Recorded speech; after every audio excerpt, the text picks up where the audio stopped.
am Fasina Furbi, second year BCom students in Namal College of Advanced Studies in Nilambur. Today I am talking about cyber criminals. ഞാനിന്നിവിടെ cyber ക്രിമിനൽസിൻ്റെ പല ടൈപ്പാണ് പറയാൻ ഉദ്ദേശിക്കുന്നത്. The cyber criminals belong to different groups. Cyber criminals പല ഗ്രൂപ്പായിട്ടാണുള്ളത്. This categorization has made on the basis of the object that they have in their mind in committing crime. അതായത് അതിൻ്റെ കുറ്റകൃത്യം ചെയ്തതിൻ്റെ ഒബ്ജക്റ്റ് ബേസ് ചെയ്തിട്ടാണ് അതിനെ കാറ്റഗറൈസ് ചെയ്തിരിക്കുന്നത്.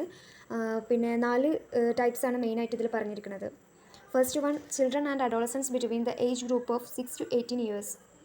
ഈ type cyber criminals 6 to 18 year പ്രായത്തിൽ വരുന്ന ചിൽഡ്രൻസിലും അഡോളസൻസിലും വരുന്നതാണ്. The main reason for this type of criminals behavior pattern among children is mostly due to the curiosity to know and explore the things. അതായത് ഇതിൻ്റെ main reason ഈ പ്രായത്തിലുള്ള കുട്ടികളുടെ ക്യൂരിയോസിറ്റിയും പിന്നെ അവരുടെ എക്സ്പ്ലോറിംഗ് മെൻറ്റാലിറ്റിയുമാണ്. പിന്നെ another reason may be to prove themselves to be outstanding amongst other children in their group. അതായത് അവരുടെ ഏജ് ഗ്രൂപ്പിൽ വരുന്ന മറ്റു കുട്ടികൾക്കിടയിൽ ഔട്ട്സ്റ്റാൻഡിങ് ആണെന്ന് തെളിയിക്കാൻ വേണ്ടിയിട്ട് ചെയ്യുന്നതാണെന്നും പറയാം. And sometimes the reason may B psychological. പിന്നെ ചില കേസുകളിൽ ഇതിൻ്റെ റീസൺ സൈക്കോളജിക്കലും ആവാറുണ്ട് എന്നാണ് പറയുന്നത്. And second one, organised hackers. These kinds of hackers are mostly organized together to fulfill certain objectives such as their political bias, fundamentalism and etc. ഇതാണ് മെയിനായിട്ട് വരുന്ന cyber criminals എന്ന് പറയാം. കാരണം ഇവരുടെ ഒരു ഒബ്ജക്റ്റ് ഫുൾഫിൽ ചെയ്യാൻ വേണ്ടിയിട്ട് ഒരുമിച്ച് ഓർഗനൈസ് ചെയ്ത് പ്ലാൻ ചെയ്ത് ചെയ്യുന്നതാണിത്. And the people from enemy countries are sometimes involved in hacking. They mainly target the government sites with the purpose to fulfill their political objectives. Further, the NASA as well as the Microsoft sites is always under attack by the hackers. അതായത് മറ്റ് enemy കൺട്രീസൊക്കെ ഇത്തരം ഹാക്കിങ്ങിൽ വരാറുണ്ട്. ഇവർ അവരുടെ political പരമായിട്ടുള്ള object achieve ചെയ്യാൻ വേണ്ടിയിട്ട് mostly government സൈറ്റ്സൊക്കെ ആണ് ഹാക്ക് ചെയ്യുന്നത്. പിന്നെ നാസ, മൈക്രോസോഫ്റ്റ് ഒക്കെ ഇത്തരം ഹാക്കേഴ്സിൻ്റെ സ്ഥിര ഇരകളാണ്. Third one, professional hackers or crackers. ഇവരുടെ നെയിം പോലെ ഇവർ ഹാക്കിങ്ങിൽ വളരെ പ്രൊഫഷണലാണ്. Professional hackers are motivated by the attraction of money. These kinds of hackers are mostly employed to hack the site of their rivals and to get credible, reliable and valuable information. Further, they are even employed to crack the system of the employer, basically as a measure to make it safer by detecting the loopholes. അതായത് അവരുടെ primary object എന്ന് പറയുന്നത് മണി തന്നെയാണ്. ഇത്തരം ഹാക്കേഴ്സിനെ നമുക്ക് മൂവീസിലും മാഗസിനിലൂടെയൊക്കെ ആയിട്ട് പരിചയമായിട്ടുള്ളത് തന്നെയാണ്. Fourth one, discontented employees.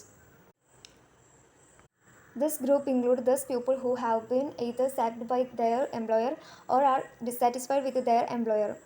ഈ ഗ്രൂപ്പിൽ വരുന്നത് എംപ്ലോയീസ് തന്നെയാണ്.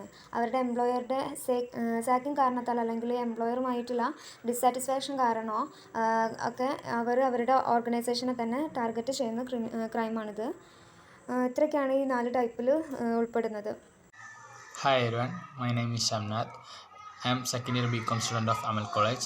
I am here to take a small topic related to cyber criminals. Checking the problem എന്ന് ഉദ്ദേശിക്കുന്നത് സൈബർ ക്രിമിനൽസിനെ ഓലെ ഇതിനെപ്പറ്റി അന്വേഷിക്കുക, ഓലെ പ്രോബ്ലങ്ങളെ പറ്റി അന്വേഷിക്കില്ല, അവരെ കുറിച്ച് അന്വേഷിക്കുക എന്നുള്ളതാണ് ഇതിൽ ഉദ്ദേശിക്കുന്നത്. അപ്പോൾ the question about how to check cyber crime still continue to be a difficult task. ഈ സൈബർ ക്രൈംസിനെ ഹൗ ടു ചെക്ക്, അതായത് അവരെ സൈബർ ക്രൈംസിനെ കുറിച്ച് ചെക്ക് ചെയ്യുന്നതും അതിൻ്റെ കാര്യങ്ങൾ അന്വേഷിക്കുന്നതും എങ്ങനെയെന്ന് ഇപ്പോഴും ഒരു ഡിഫിക്കൽട്ട് ടാസ്ക് ആയിട്ട് കിടക്കുകയാണ്. Since the enactment of IT Act 2000, the government has been trying to track down and stop online criminals. 2000 IT enactment act തൊട്ടേ ഗവൺമെൻറ് ഇത്തരം ഓൺലൈൻ ക്രിമിനൽസിനെ ട്രാക്ക് ചെയ്യാനും അവരെ സ്റ്റോപ്പ് ചെയ്യാനും ശ്രമിച്ചുകൊണ്ടിരിക്കുന്നുണ്ട്. The reality is that cyber criminals are rarely caught. ഇത് reality ആയിട്ട് നമ്മൾ, അതായത് യഥാർത്ഥത്തിൽ നോക്കുകയാണെങ്കിൽ ഈ സൈബർ ക്രിമിനൽസ് അപൂർവമായിട്ടാണ് പിടിക്കപ്പെടുന്നത്. നമ്മൾ തന്നെ ന്യൂസിൽ കാണാം ഇത്രയൊക്കെ സൈബർ ക്രൈംസും കാര്യങ്ങളും നടക്കുന്നുണ്ടെങ്കിലും എപ്പോഴേലും ഒക്കെയാണ് ഇങ്ങനെ സൈബർ ക്രൈമിൽ ഓരോരുത്തരെ പിടിക്കുന്നത്.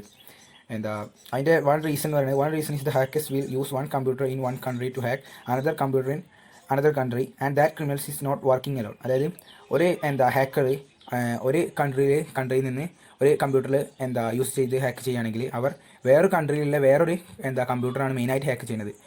അപ്പോൾ തന്നെ അവരെ പിടിക്കാനുള്ള സാധ്യതകളും കാര്യങ്ങളും കുറയും. കാരണം വേറെ കമ്പ്യൂട്ടറാണ് ഇതാകുമ്പോൾ ഡിഫറൻസ് വരുമ്പോൾ അവരുടെ ചാൻസും കാര്യങ്ങളൊക്കെ പിടിക്കാനുള്ള ചാൻസും കാര്യങ്ങളൊക്കെ വളരെ കുറഞ്ഞു വരികയാണ്. പിന്നെ വേറെ ഒന്ന് വെച്ച് എന്താണെന്ന് വെച്ചാൽ അവർ ഒറ്റക്കല്ല വർക്ക് ചെയ്യുന്നത്, ഒരു ടീം പോലെ ആണ് അവർ വർക്ക് ചെയ്യുന്നത്. വെൽ പ്ലാൻഡ് ഇതായിട്ടുള്ള സെക്യൂർഡ് ആയിട്ടുള്ള ഒരു ടീമായിട്ടാണ് അവർ വർക്ക് ചെയ്യുന്നത്.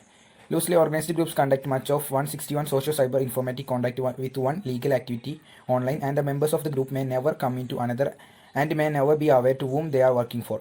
അതായത് ഇപ്പോൾ ഒരു ഗ്രൂപ്പ് വർക്ക് ചെയ്യുകയാണെങ്കിൽ തന്നെ അവർ മറ്റ് വേറെ ഗ്രൂപ്പുമായിട്ട് ഓൺലൈനായിട്ട് ബന്ധപ്പെട്ട് അവർ മുഖാന്തരമാണ് മറ്റ് ഇതിലേക്ക് അതിൻ്റെ കാര്യങ്ങൾ ഇതാക്കുന്നത്.